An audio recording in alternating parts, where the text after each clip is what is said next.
It's time for this week's episode of Brandon Sports Talk, featuring in-depth interviews from those who are trending in the world of athletics. And now, here's the host of Brandon Sports Talk, Brandon Pate.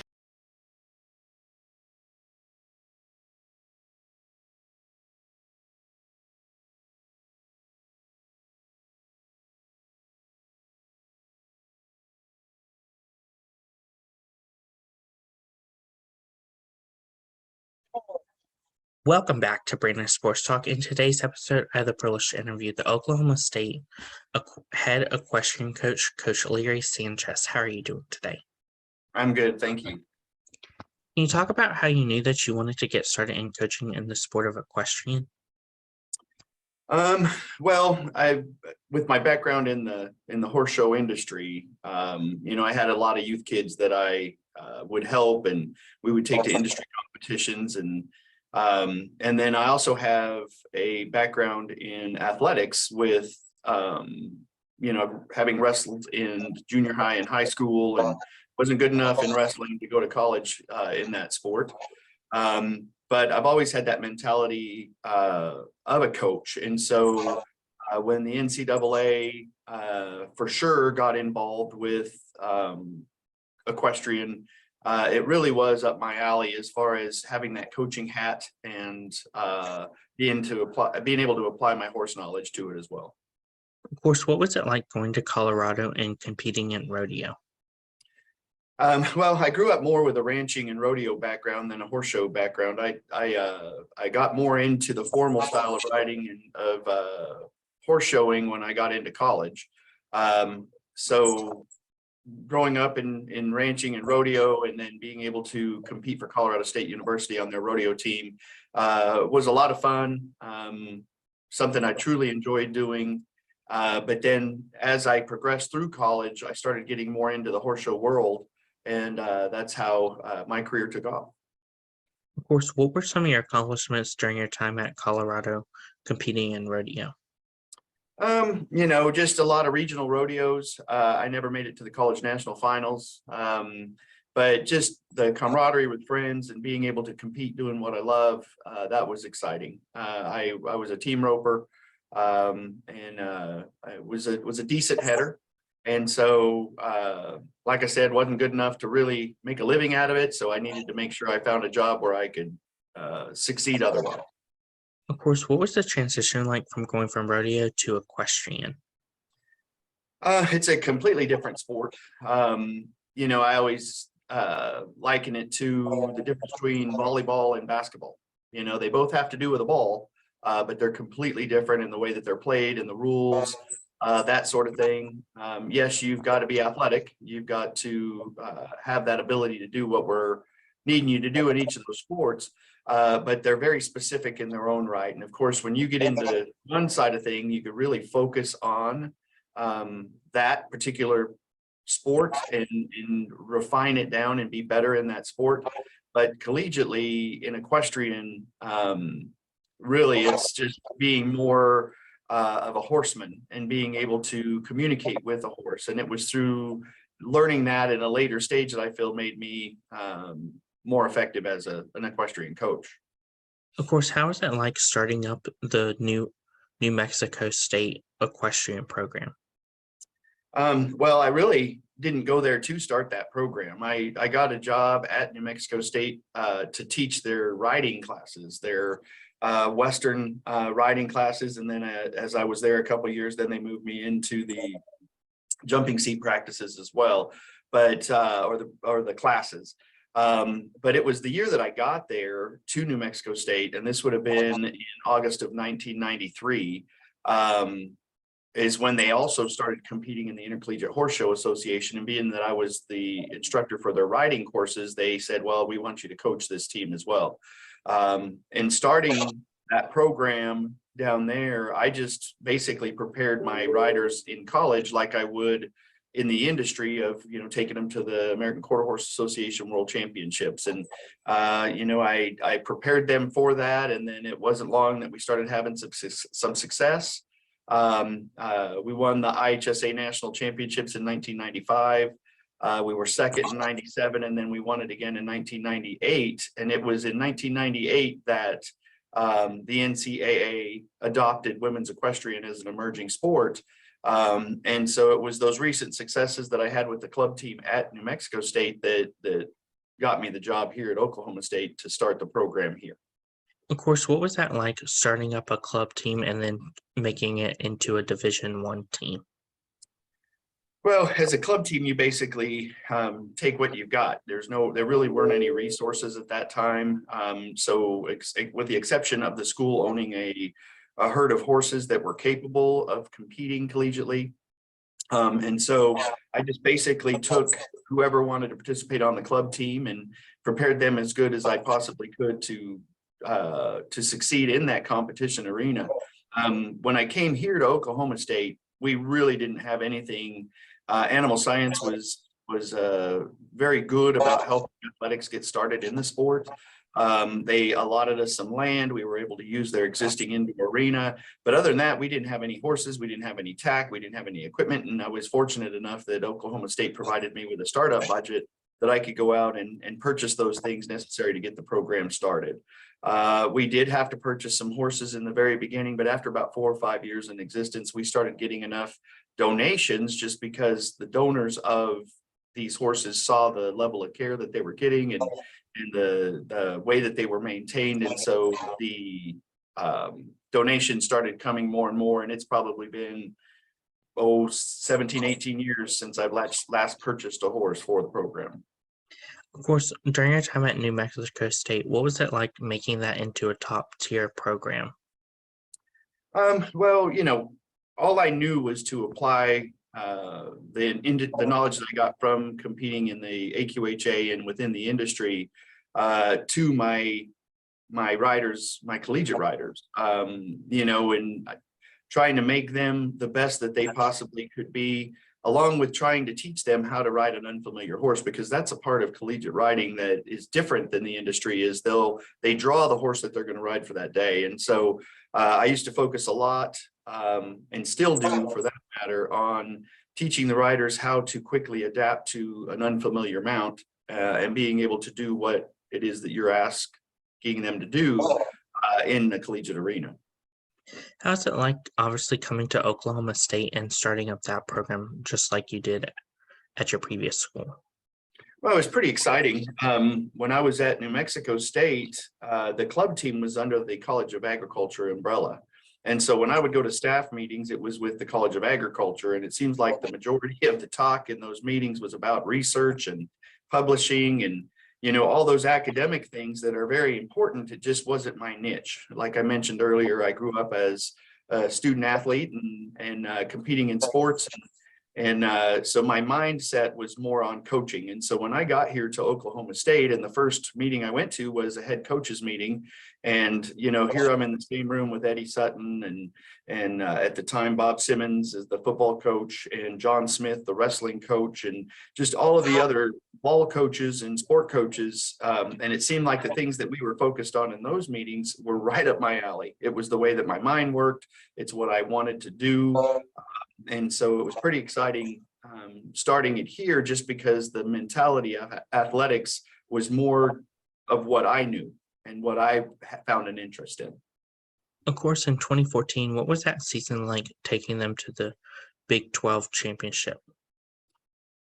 Well, every coach has the goal of winning a championship, and that was our goal. And so when we started out that season, we had that as a goal, and just like every other year, you go through some ups and downs, and it just so happened that the team really came together at the end of the year, was able to put it together enough to win that championship.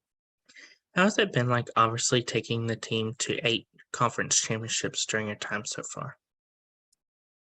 Well, it's been great. The Big 12 conference is a tough conference to compete in. All of the teams are good. The parity is at a very high level, and you see top competition with all of the Big 12 schools that we compete against. And to be able to come together in 8 years of the 12, I think that the Big 12 has recognized equestrian as a sport that they sponsor.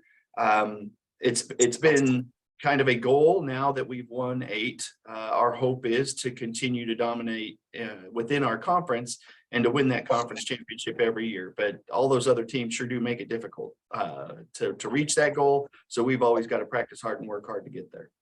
Can you talk about, of course, building that championship culture that you've started at Oklahoma State?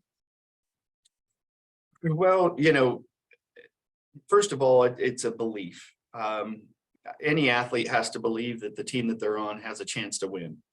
And so it's just nurturing that and continuing to reaffirm that and to help the student athletes understand, that sometimes you're going to have some downs, and it's the way that you look at those that is truly important. Every athlete goes through a low point in his career or her career, and it's helping them navigate those low points as an educational process. They have to navigate the wrongs, the mistakes, the bads that happen into positives. How can I learn from this? How can I be better because of it? How can I keep from repeating those things? And so it's just keeping them on track with that mindset, and knowing that every loss is a learning opportunity. And I like to think of it as, and it's a cliche that I think a lot of people throw around, but I truly buy into it. And it's, you don't win or lose, you win or learn. And so keeping that mentality, I think, from a head coaching standpoint, really helps the team buy into that and function in that circle as they go forward in their collegiate career. What does a typical equestrian match look like? Well, meet is the formal term that we've adopted for when we go head to head against another university. If we have a home meet, that means we're hosting it and we're providing the horses that are used at that competition. When we go on the road to compete, whoever we're competing against will provide the horses that are used. And there are 4 events within our 2 disciplines. The 2 disciplines are jumping seat and Western. And the 4 events are under the jumping seat. The 2 are over fences and flat. And then on the Western side, it's horsemanship and reining.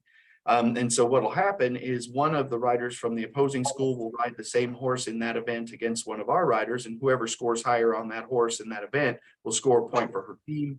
And that's how points are accumulated for a win that day. The team with the most points at the end of the day is of course the winner. Of course, in a typical equestrian match, is it an all-day event? Well, we try to be done start to finish in 3 hours and 15 minutes. That's kind of our goal, to have the event run smoothly and to get through all 4 events in that 3 hour and 15-minute time span. We've found that it keeps the girls engaged, it keeps the spectators engaged. You get much longer than that, and it gets to be a pretty long day, and you start getting transient spectators, and we want to keep them engaged from the time they get here until the end of the day, and which is 3 hours and 15 minutes, like I said. Of course, what is it like, obviously, seeing your girls compete in the match and compete in jumps? Well, in practice every day, they work on things that prepare them for what they might see in the competition arena. And to see them put together on meet day is very exciting. To see them have a really good round that is a quality round, even that you would see in the industry, is something that we strive for, and it's exciting to see when they can get it all put together on those meet days.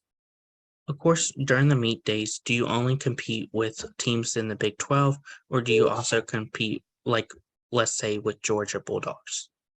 Oh no, we have a regular season schedule that is has conference meets and non-conference meets as well. The SEC, we always try to get 2 or 3 of the SEC teams on our schedule because they are a very powerful and tough conference in our sport. And I'm one of those that believes that you only get as tough as your toughest competition. And so if you're competing against the top teams in the country throughout the regular season, that's going to better prepare you for the postseason. Of course, what is that like, obviously, having those tough games such as Georgia Bulldogs, Florida games?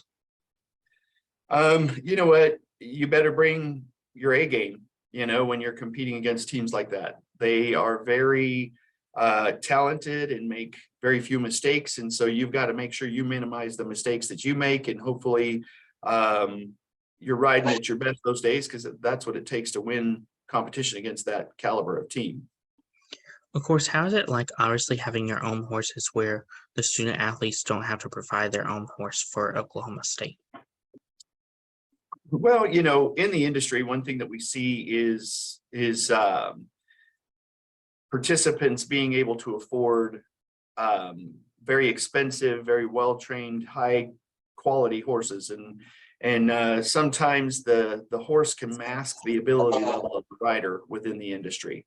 Collegiately, what's nice about that is the girls are riding horses that they're not familiar with. So it really puts the emphasis on the rider, which is what we want to do. If we were like the industry in the collegiate arena, where each school would compete on its own horse against other schools, then it would become a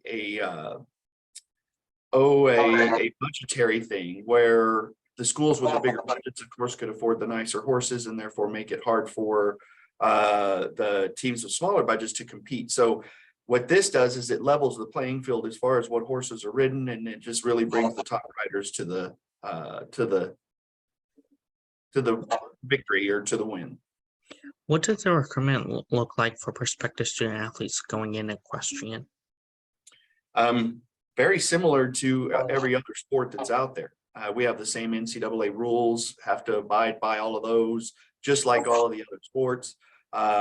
We will go on the road to some of the top industry competitions where we'll see a lot of youth that participate in the events that we compete in. And we try to identify those that we believe would be a quality collegiate rider. We'll also receive videos from prospective student athletes. We get about 300 to 400 videos a year that are sent to our program for roughly the 12 freshman spots that we have available. And so between going on the road and recruiting and watching video and then moving forward after we see those video with trying to pursue those riders that are going to make us better every year. Of course, as a head coach, what are some of the things that you look at in those prospective student athletes when on the road? Well, a lot of coaches will watch the competition arena. Of course, you want to see how they are under pressure and when they're actually, in that competition spotlight. But I like to spend a lot of time in the warm-up arena and just seeing them work with their trainers, which are their coaches in the industry, and see how they react to things. And if they mess up, how do they respond to that mess up? And it really shows you what type of horseman they are and what type of feel and what type of rhythm and timing that they might have. And so watching that warm-up pen is very valuable to me. And so I spend a lot of time there in addition to watching them in that spotlight of the competition arena. And so trying to identify the better riders, also character comes into it quite a bit. We do a lot of research on our recruits as far as what type of person they are, how well do they get along with others, because when you get to the collegiate arena in our sport, it's no longer an individual sport, it becomes a team sport. So you're going to want to recruit those riders that are going to do well within a team situation. What does the official visit look like at Oklahoma State for equestrian? Very similar to all the other sports. We get 48 hours just like the other sports do. We try to get them in front of our academic advisors, show them the campus, show them our facilities. They get to watch a practice, see what caliber of horses we have here, because that's important to a lot of our recruits, is what type of horses are they going to be riding every day. And so it's trying to get them as much information in that 48-hour period as we can. And then, of course, we try to get them in on a game weekend when we have football so that they could see what the atmosphere is on game day and see, 56,000 screaming fans for Oklahoma State and see what type of support athletically they're going to receive once they get here to Oklahoma State. Of course, what is it like, obviously, having those recruits on the visit fall in love with the horses and commit to Oklahoma State? Well, I think it's the program overall. It's the coaching that they're going to receive once they get here, the caliber of horses that we have access to here. All those are very, very important, but you have to couple that with the academic help that they're going to get. And are they going to be able to get that degree that'll help them get that job once they get out of college? And so we put a lot of emphasis on academics here as well. So they spend time with our academic advisors and learning about what that department offers. But of course, they're here to compete and to win, and hopefully they'll see that that's what we're providing as far as the sports side of things at Oklahoma State is quality coaching and opportunities to win championships both at the conference and the national level. What are some of your future plans for the sport of equestrian at Oklahoma State? Well, it's a goal to always be in that top tier of programs in the country, to always set our team up to win championships, both at the conference and the national championship level, making sure we have quality coaches on staff that can coach our riders up to compete at that high level. And then, of course, recruiting, trying to be the best recruiters in the country in our sport. That way we could attract the best riders. When you do that and you provide good coaching, then that's when you set yourself up to win those championships. What advice would you give future people that are looking to get into the sport of equestrian that are coming from the high school level into the college level? Well, continue to try and compete at the highest level. Once you get used to riding and competing against the top youth riders in the country, that makes you better. But also they need to focus on trying to get on as many unfamiliar horses as possible. When you get to college, like I said earlier, you're riding an unfamiliar horse. So if you're used to just riding one horse in your high school years, you're going to be somewhat handicapped when you get to college, and that you're not going to be familiar with riding different horses. And so trying to, yes, focus on your own horse that you're competing on, but every chance you get, try and ride other horses, or if the trainer that you're working with has other horses that you can get on that are at different levels of training, and just get yourself experience with riding those type of horses. What advice would your future college equestrian people looking to get onto the college level of equestrian? Say that again. What advice would you give future college people looking to get onto the sport of equestrian in college? Well, just like in my last answer, continue to compete at the highest level, because that's where you'll get on our radar. If you don't have an opportunity to compete at a high level, say you don't have the horse quality for that, or the funding to be able to compete at those top industry competitions, make sure you get us video that will showcase the type of rider that you are. We want to see competition video. We want to see practice video that'll showcase your abilities on that horse. And so it's not just about competing at the highest level, it's also being able to let us know that you can ride anything. But it definitely helps. One of the reasons, and it's not that you have to compete at the highest level to be considered, but one thing that comes along with that is that attitude of being able to compete with top riders from other schools. When we go on the road to compete against other schools, and they have a big name rider that was successful in the industry, we want our girls to be able to look at that and say, you know what, I beat her in the industry, so I can beat her collegiately as well, instead of, oh my gosh, I don't want to draw up against that girl, she's really good. Well, if you have that attitude, you've already lost. And so we think that competing at the highest level prepares them for that mindset to be able to compete at the highest level collegiately. What advice would you give those college athletes looking to go professionally after college?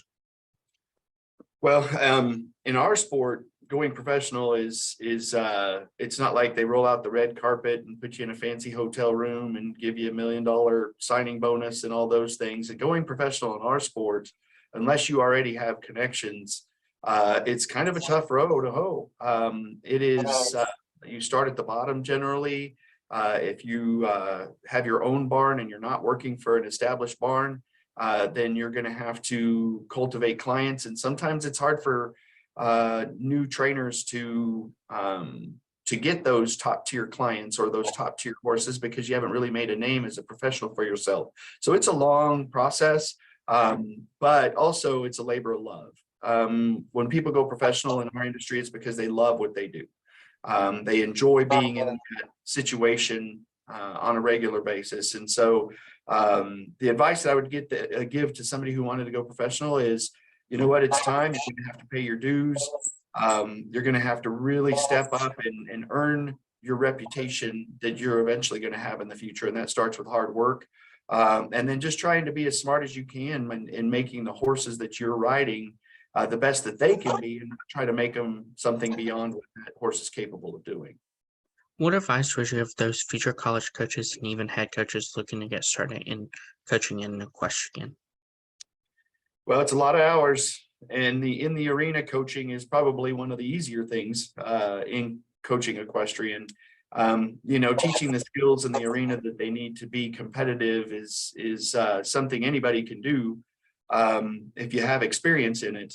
But it's managing all the other things. Like I said earlier, our sport is very much an individual sport until they get to college, and then they have to learn how to participate on a team and to get along on a team. And so I would really encourage a new coach to maybe read a lot of books, get a lot of advice, and try and learn from established coaches that have learned how to integrate individuals into a team setting. That's a pretty big thing. Navigating, especially on the head coaching side, scholarship allotment, budgets, travel, apparel, equipment, horse maintenance, all those things are part of the day-to-day job that are on top of what you're doing in the arena coaching. And if you're in the arena half a day coaching, that only leaves you a half a day to do all that other stuff. And you can imagine it makes for a pretty long day to get it all done and do it all right. That's great advice. Where can my listeners find you at on social media along with the program at? Well, I have an Instagram, I have Facebook, I have Twitter. I'm not on them enough.